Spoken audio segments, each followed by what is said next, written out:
more thing. If we retaliate, he says he's going to double the tariffs.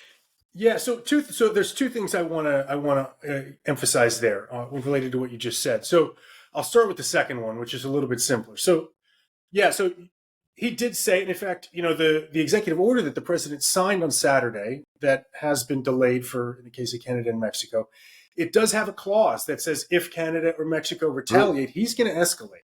And so one of the things that I did do in my modeling was to think about what could happen. And so, in addition to having a Trump tariffs plus Canadian retaliation scenario, I've also got the initial tariffs, Canadian retaliation plus Trump escalation scenario. And so, there the numbers obviously do look, quite a bit worse as well. It's the effects on Canada obviously get quite a bit larger. One thing that is kind of interesting about that, and maybe a little bit of a silver lining, if there's anything for Canada, is that that escalation by the United States would actually dramatically increase the pain felt in the United States. And so if the initial Trump tariffs are already kind of unpopular in the US, I have to imagine that seeing the pain associated with those escalatory tariffs that are even higher, I have to imagine that that would cause a lot of upset. Well, there's no secret what the big topic of conversation has been, for going on really since Trump's election, at least vis-a-vis Canada. And that had to do with the border, has to do with tariffs, all sorts of things. Well, I think it's time to sort of get over the first emotional blush. And I share it. As I said right off the top of the show, I share that frustration, a sense of betrayal, however we want to put it. But you know what? When you're coming about policy, you've got to drill down. We've got to get some practicality introduced into this discussion. And no better person to do that is the Associate Professor Joseph Steinberg at the University of Toronto in economics. Why, Joseph? You must feel like all of that work you've been doing, focusing on trade and these kind of trade issues, the modeling you've created, you're going, hey, it's my time. It's been a busy couple of weeks or so, especially starting over the weekend when things really started heating up. That's for sure. Forgive me if I jump around a bit, but I want to start with the context. Sure. And that is, you're looking at a monster-size economy, 10 times ours. And so when we talk about exports, or they talk about Canadian imports and exports back, it's not a fair, we have to get proportional on this. And it just seems far more important for Canada than it is for the U.S. Yeah, that's absolutely right. I mean, you can cut the numbers a lot of different ways, but the simplest way to think about this is, look, Canada and the United States export just about the same amount back and forth to each other, right? And Trump makes a big deal about this trade deficit, whether it's $50 billion, $100 billion, $200 billion, it kind of fluctuates from year to year. But the reality is that deficit is pretty small relative to the total amount that each of these two countries export to one another. So those back and forth gross trade flows are about the same. Everybody knows the U.S. economy is about 10 times larger than Canada's, and unfortunately, that gap seems to be getting larger, every year as the U.S. economy kind of moves ahead full steam, and Canada's continues to display some kind of anemic growth. And so what that means is that this trade, back of the envelope, has to be about 10 times as important for Canada as it is for the United States. But that also then influences responses. And as I said, I think there's been a lot of emotional talk here. One thing, like we can change suppliers or buyers for our oil as if you can do that in 15 minutes. I mean, the time lag for supply chains would be so painful and to both sides. But as you said, proportionally more to Canada. But sorry, forgive the digression, but I worry about the broad stats because we are still ultimately talking about people's jobs. If we get rid of the middleman supply chain issues with, not issues, but supply for auto, for example. And you can say, well, it's this percentage. The problem is you're talking about real layoffs. And the numbers I've read are anywhere between 600,000 if they go ahead with what he's done, not the reprieve, but and higher.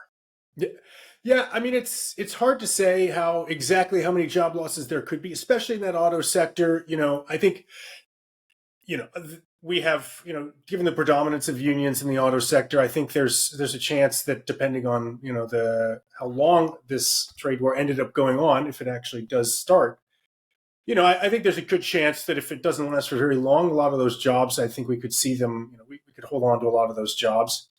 But the reality is, especially in the auto sector, but more generally across the manufacturing sector, the supply chains are just so integrated that, it's switching suppliers from domestic to foreign is just, this isn't something that can be done at the drop of a hat over the span of a couple of weeks, over the span of a couple of months. And in many cases, it can't even be done over the span of a couple of years. I mean, I've been reading a bunch of stories recently, just in the last couple of days about how firms all across North America are postponing investment, lots of other capital expenditures just to wait and see what's going to happen. I mean, I think there are many companies that are thinking about just delaying their expenditures for, at least for the first half of Trump's first term, just to see where things go.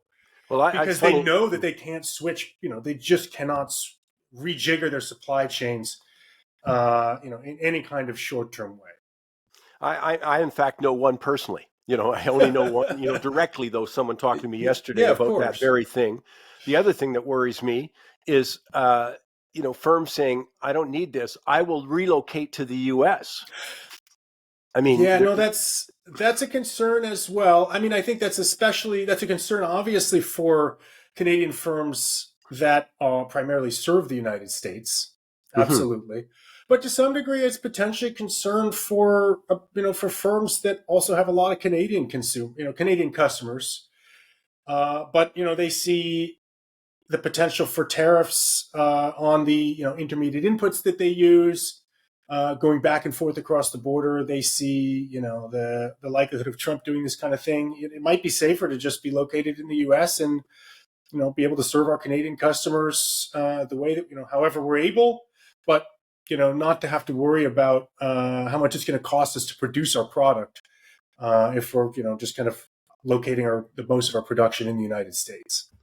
Of course, we still have a lot of uncertainty. I mean, just the delay Yeah. itself, what will be the details, going forward. So there's much more to do on it. But is it safe to say the longer this goes on, the more damage? Like, obviously, I mean, this is, an extreme, but if the tariffs last 1 week, the damage is far less than if they last 1 year. And that's some of the modeling that you've done exposes that.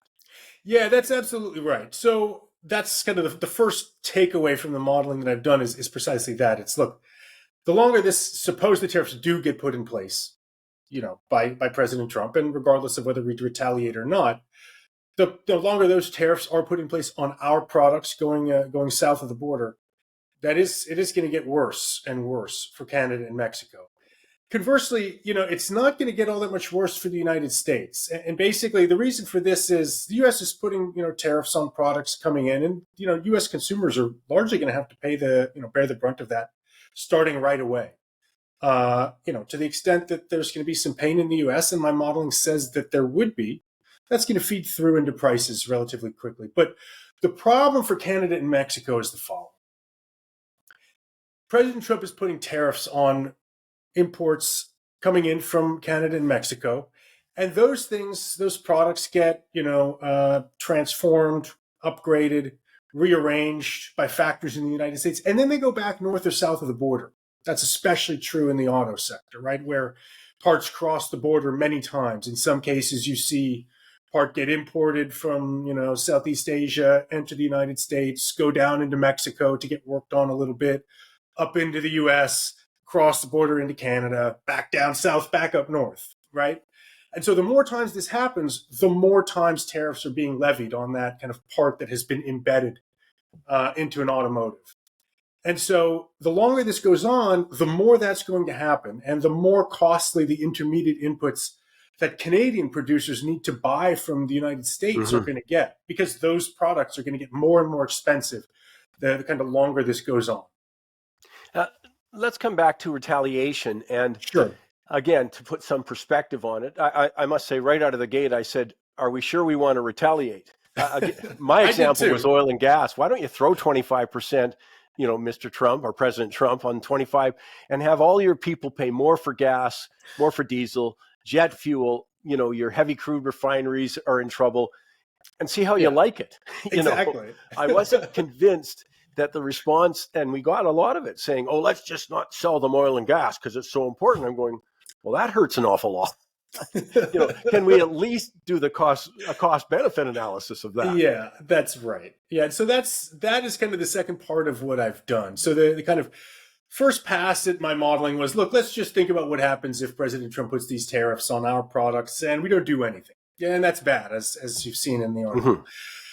The second scenario that I looked at was, well, let's see what happens if we do go ahead and actually retaliate in the way that the prime minister announced over the weekend.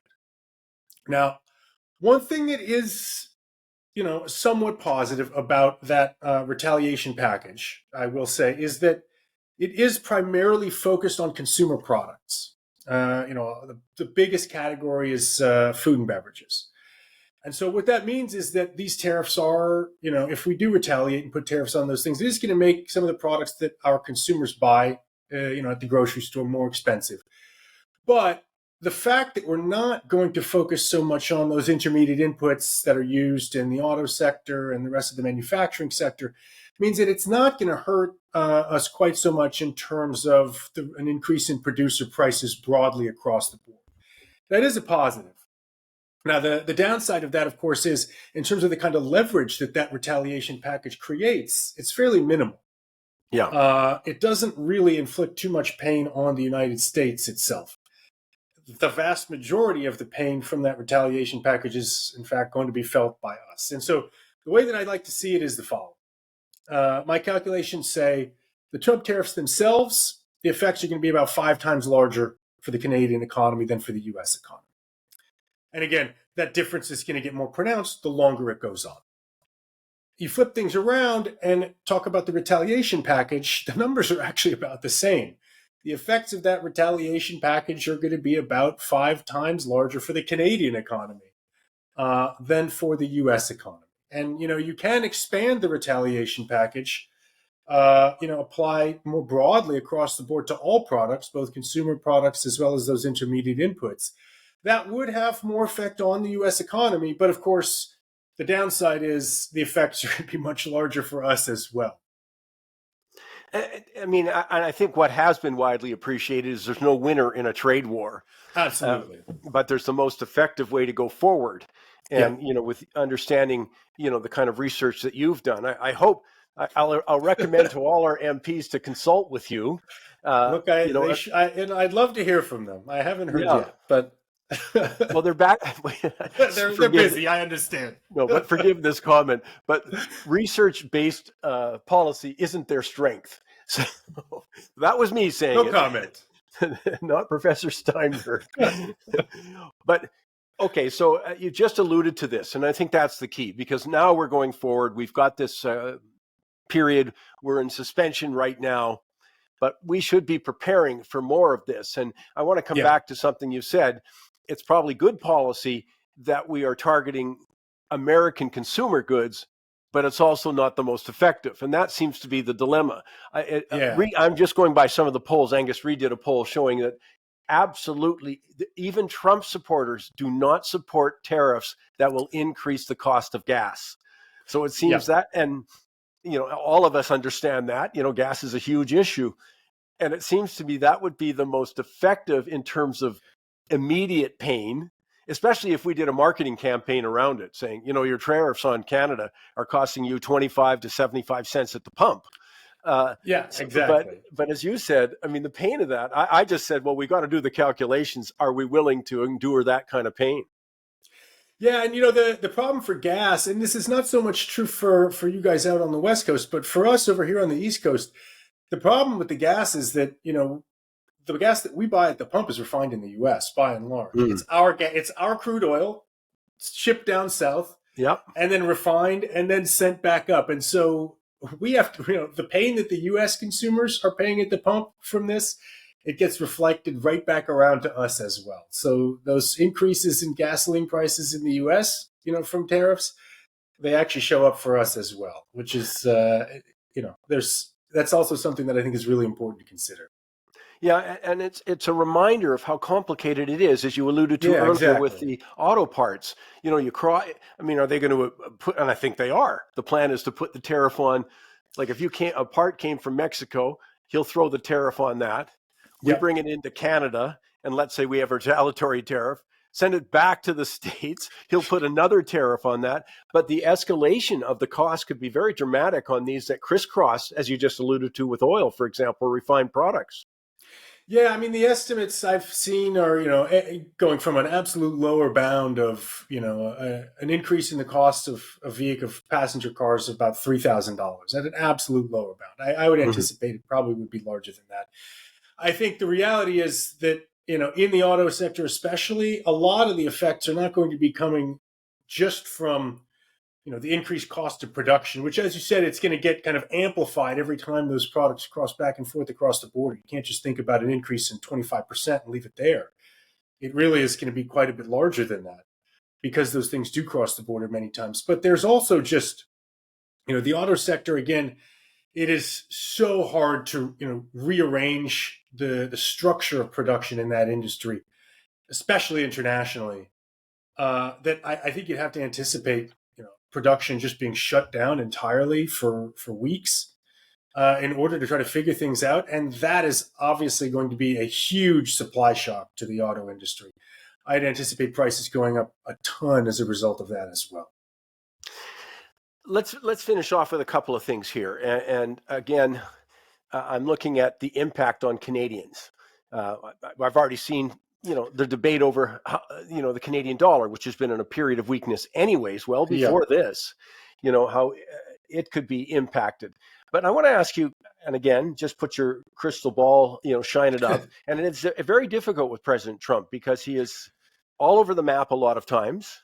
I don't know what he's going to do next. And yet, I think to a degree, I haven't personally observed elsewhere.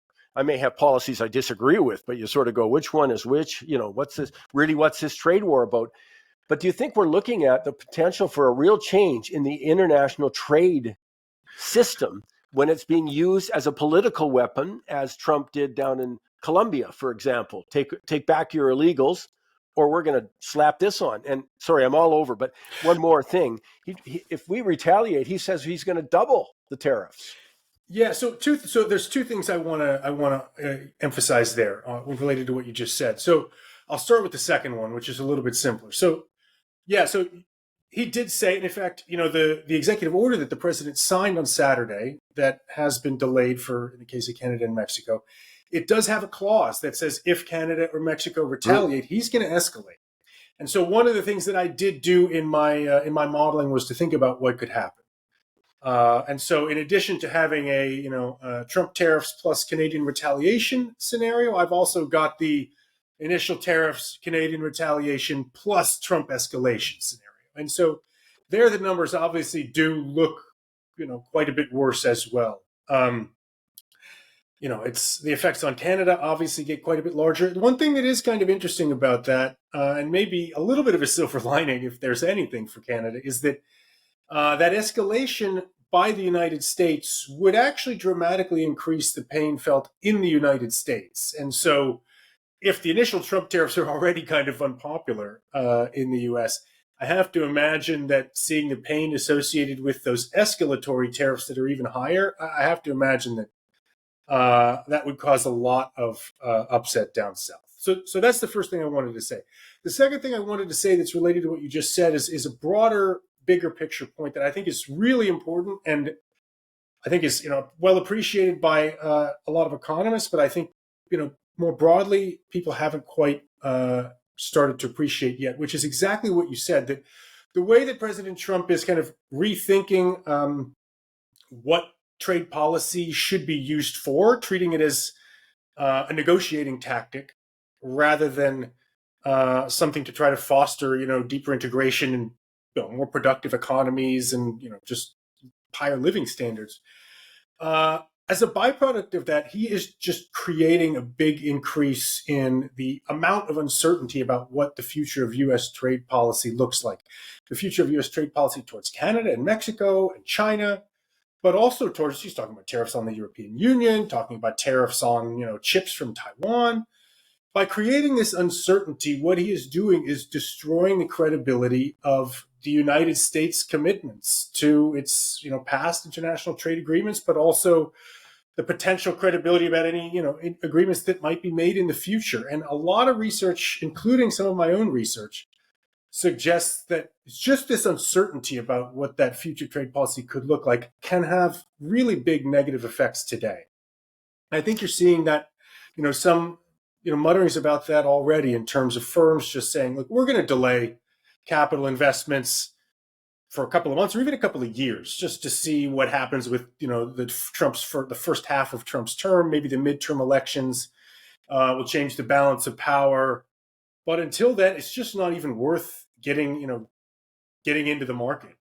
And I think over the longer term, I see exporters all around the world being more hesitant about getting into bed with serving the United States, and perhaps as a byproduct, Canada and Mexico as well, because of how deeply integrated that North American economy is. I see that as a persistent drag on the global economy for years to come, to be perfectly honest. And I think it's going to be very difficult. Trump administration ends, the balance of power shifts toward the Democrats, or perhaps the tenor of the discussion in the Republican Party changes. I think it's going to be very difficult, quite frankly, for the U.S. government to rebuild that credibility. It's very easy to destroy it. It's hard to rebuild it. Well, and it's against one of our themes here is you can't have the major debt buildup that they've had in the States and globally and a weak economy. The two don't go hand in hand. So there's so many implications, but you give me a wonderful lead in to put you on the spot and say, Sure. There's much more to talk about. I hope you can make time for us because this has been terrific. Yeah, no, I've got plenty of time today. No, it's as you said at the beginning, this is, it's a really daunting time for Canadians, but it certainly is a fascinating, riveting time for economists, especially those of us who study international trade. Well, let's visit again in the near future. And in the Absolutely. meantime, Professor, thank you so much for finding time for us today. Yeah, it's great talking to you, Mike.